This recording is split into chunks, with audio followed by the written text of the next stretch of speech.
Upon request from a friend of mine, I am going to continue my series on philosophical ramblings. In my last video, titled What is a Table?, I discussed the basic concept of metaphysics. In essence, I talked about what it is, what it means, and one of the basic questions that involves metaphysics. It was basically a short introduction to the philosophical concept that is metaphysics. Now, I mentioned that there were three other philosophical concepts that were also the core of philosophy, them being epistemology, logic, and ethics. I also mentioned that logic and ethics are relatively easy to grasp, and as a result, I didn't want to make an entire video talking about something that a lot of people have already been introduced to. And it is for that reason that today we are going to talk about the basics of epistemology. My friend in the comment sections of the last video actually brought up an interesting point. He said, and I quote, "What if instead the table only existed when you are in its presence? Say you leave that room. How do you know that table is still in there and actually exists? You put a camera in there and watch it while in the other room, but now you're still watching it, so it exists. I have a question for you. How do you know if objects actually exist while no one is present? While you're reading this, say the clothes in your closet or shampoo in your bathroom aren't actually there. Until someone walks in and looks at those objects, is there a way to prove that objects actually exist while no one is around?" He actually touched on the basics of epistemology here. While metaphysics focuses more on the nature of reality, epistemology questions reality. To give an example of this questioning of reality, I feel we must go back to one of the first people to ever touch upon epistemological thinking, and that person is the famous, or perhaps infamous, René Descartes. He says as follows, "There exists a God who is able to do anything and by whom I, such as I am, have been created. How do I know that he did not bring it about that there is no earth at all, no heavens, no extended thing, no shape, no size, no place, and yet bringing it about that all these things appear to me to exist precisely as they do now? Moreover, since I judge that others sometimes make mistakes in matters that they believe they know most perfectly, may I not, in like fashion, be deceived every time I add 2 and 3, or count the sides of a square, or perform an even simpler operation, even that can be imagined." This excerpt comes from the first of his meditations on first philosophy. We'll get into what first philosophy means some other time. And notice what he is doing here. He's deconstructing the very reality that we live in. What he's saying here is that the reality we live in might be entirely fabricated by some evil demon that is trying to contort the way we perceive things so that we remain satiated. Descartes also famously referred to the potential deceiver as the great deceiver. However, Descartes,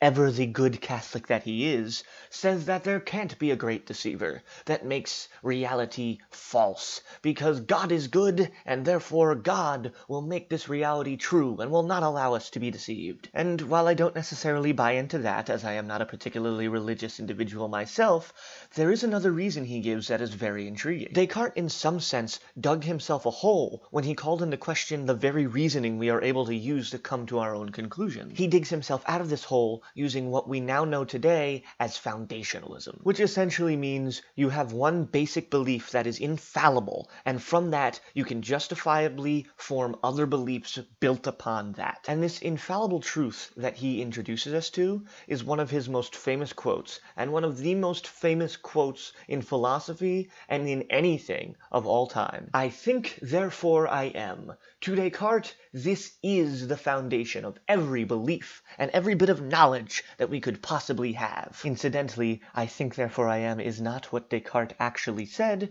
It was the interpretation of what he was writing by other scholars from his time. But the basic sentiment is still there. What it essentially means is that because we are able to independently form thoughts, even if we are deceived to think that this reality is real even though it isn't, there is no way that we cannot, to some extent, exist if we are in fact forming our own thoughts. Even if we are just the most advanced AI ever created, even if we're NPCs that just happen to be well coded, we must exist, at least in that state, if we are capable of forming our own thoughts, thinking. If I can think, then I can't be both wrong and right about something if it is a definitive statement. If I can't be both wrong and right, it's a 50-50 shot that I am right or wrong.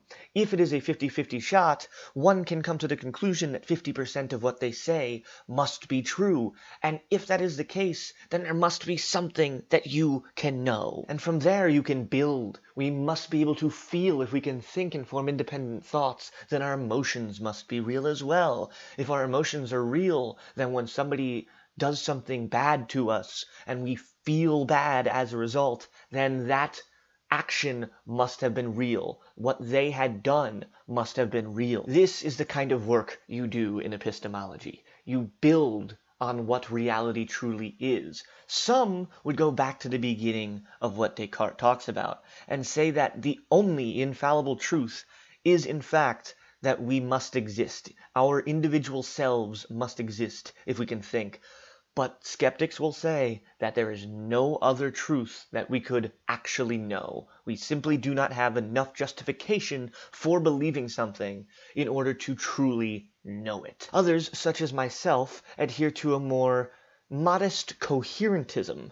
Coherentism being, as long as your beliefs mesh and there is one core belief that holds it all together, you have yourself a decent belief system, one that you can justifiably consider to be true. And that justification is a huge part of that. You cannot have knowledge without justification in your beliefs. This justification comes from some of those foundational beliefs. For example, if you can think, and that means you exist, that means you can most likely feel as well. You are justified in believing that you can feel. And if you are justified in believing that you can feel, and you in fact can, it just happens to be true, then you have knowledge. As long as you adhere to that belief, that justified belief, and that belief happens to be true, you are meant to have knowledge. However, even that basic concept is debated amongst many epistemologists. Skeptics would say you need 100% infallible justification in order for you to know anything. Without a certain level of justification, that being 100%,